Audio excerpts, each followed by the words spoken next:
Hi everyone, I'm Shelly and you're watching There's No Place Like Home. Another reminder that if you would like to leave a comment, you will have to do so on my YouTube community page because YouTube disables my comments, and I ask that you would like, share, and subscribe. So I've been spending some time talking about homeschooling, obviously, because that's what I made this channel for in the first place, was to talk about homeschooling and also to expose the public education system. So that is really where I'm going to be targeting today. We're going to talk about some public school myths.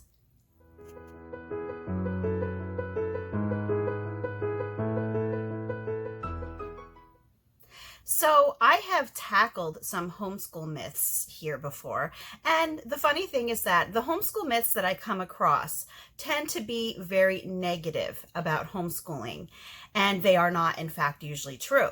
And yet all of the myths that I've come across about public school seem to be very positive about public school, and yeah, a lot of them are not true. So that's what I'm going to share with you today, is just some things that I've been thinking about, because I know that there are a lot of people who start out homeschooling and they might have family who does not agree with their decision. And so they will come at them with these myths about public school, thinking that they are doing the right thing and that they are making a good argument, when in fact, they just don't hold water. You might also hear this just from homeschool naysayers who are trying to kind of just downplay how good homeschooling can be for some families. Now, I've only come up with just a few. There are a lot others that I could talk about, but these are the main ones that just kept popping into my head.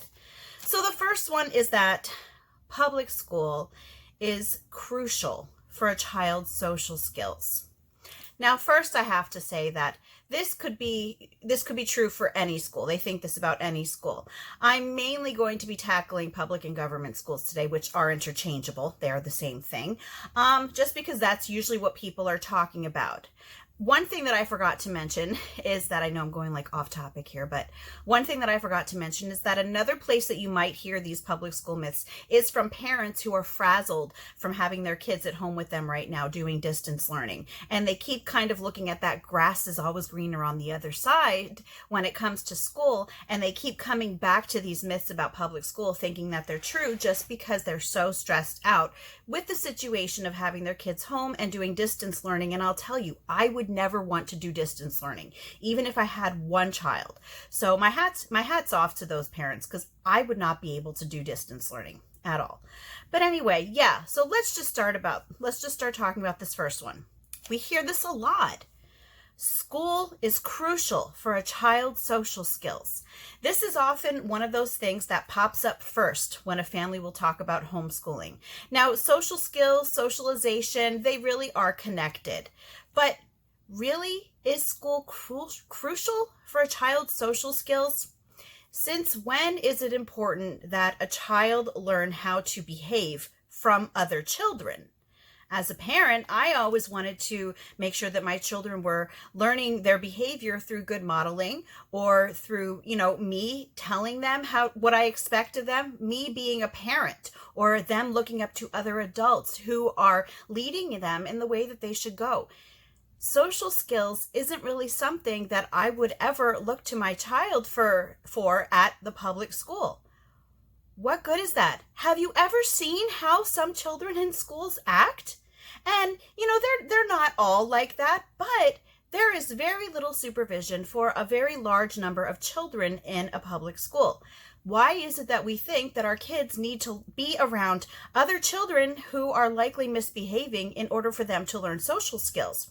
I want my children to learn how that they should behave, how they should not misbehave. And they are not going to get that if they do not see that in their everyday life. And this would be through older children, maybe, through adults, through mentors that they have. The same thing goes with socialization. People seem to think that school is the only place in the world that a child can make friends. First of all, that's not even true. There are, neighborhood kids, there are clubs, there are co-ops for homeschoolers, there are extracurricular activities, there's church programs, there is sports. School is not the be-all and end-all of making friends. And dare I say it, I'm going to go back to the social skills issue, because, yeah, I know I at least do not want my kids learning their social skills from other children. Also, the whole idea of socialization was never a thing until the inception of compulsory schooling. Did you know that? So before compulsory schooling, people didn't worry about such a thing as socialization. The whole concept was pushed as a way to support the idea of age segregation in the schools. And so they started just pushing the idea that it is so important for children to be around other children the same age as them. And people bought it. They've heard this over the generations, and now it's at the point where people think that if their kids don't have friends the exact same age as them, that they're going to somehow be misfits or that they are losing out on something. And that's not the case. The whole idea of socialization is a relatively new concept. So the second one is that government schools are a time-honored way for children to learn. How often have you heard people say that, school is the best way for kids to learn because they've always been doing that. They're trained to do it. Well, here's the thing. Homeschooling is not actually the experiment. School is the experiment. Compulsory schooling has only been around for about 150 years, a little more than that by now. Before that, for centuries, parents were the ones who were in charge of their own child's education. That is the time-honored way of educating your own children. School, like socialization, is a relatively new concept, and unfortunately, I think that we're seeing that it is not a good fit for a lot of children, and just because it's something that we've always done doesn't mean that it works. So the third one is that the purpose of schools is to educate. So of course, it's called the public education system, right? Well, yeah, it is called the public education system, but is that really why it was put in place? No. Compulsory schooling was put in place as a way to train obedient factory workers. It was modeled off of the Prussian system. The Prussian system was to train obedient citizens, to train obedient soldiers. And so they kind of just shifted that a little bit, and they wanted to train obedient factory workers, people who would obediently do as they were told. Now, obviously, we don't need a whole, slew of factory workers anymore, but now we are at the point where it is about training obedient citizens. And actually, if you look at the curriculum, especially now that is being pushed in these schools, it is not about academics anymore. It's usually about things like social emotional learning and social justice. And all of these things that really had no place in a school before not too long ago. School is not about education. School is not about academics. It has always been about indoctrination, training people to think in a certain way so that they are easier to control. So another one is that schools teach critical thinking. This is a funny one because you do see a lot of schools spouting about how they teach critical thinking, or you will see public school curriculums and they mention critical thinking. So parents look at that and they think, oh, my child is learning critical thinking. Well, you might be wondering, what is critical thinking? I tend to think of it more as reasoning, as common sense. And if you look at it in those ways, kids in school are not learning critical thinking. The school's version of critical thinking is usually that they are given one side of a story, they are given supporting factors for that, and then they might very often be given negative points about the same issue.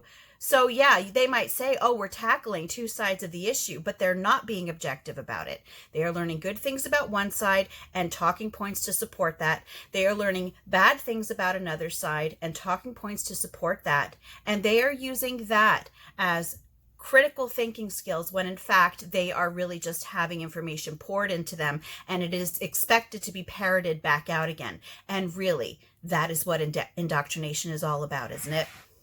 So the last one that I'm going to talk to you about today is just that so many people think that schools are preparation for the real world.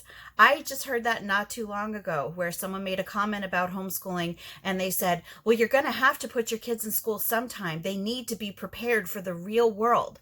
And my question is, how exactly is school preparation for the real world? Do people who go out and start careers or have jobs, are they age segregated? Do they have a teacher standing in front of them telling everyone around them to do the exact same thing? Do they have to raise their hands to go to the bathroom? Do they have to have a parent write a sick note for them? Do they have to ask permission to go away on vacations? No. And on top of that, how many life skills are children not taught in school? Have you, when you were a student, did you learn how to write a check? I didn't. Did you learn how to balance your checkbook? I didn't. Did you learn how to do your taxes? Nope, I didn't learn that. Did you learn how to go about buying a house? Nope. Applying for a loan? Nope. Did you even learn how to fill out a college application at school? And I would have to say that no, I didn't even learn how to do that in school. So what exactly is it about school that is preparing us for the real world? Because if you look at homeschooling, a lot of children are learning that just by being with their parents all the time because their parents are often doing those things. And children who are homeschooled are out in the real world. They are not in a school building for 6 to 7 hours a day, 5 days a week. They are interacting with the community. They are interacting with people of all ages, all backgrounds, all races, all traditions.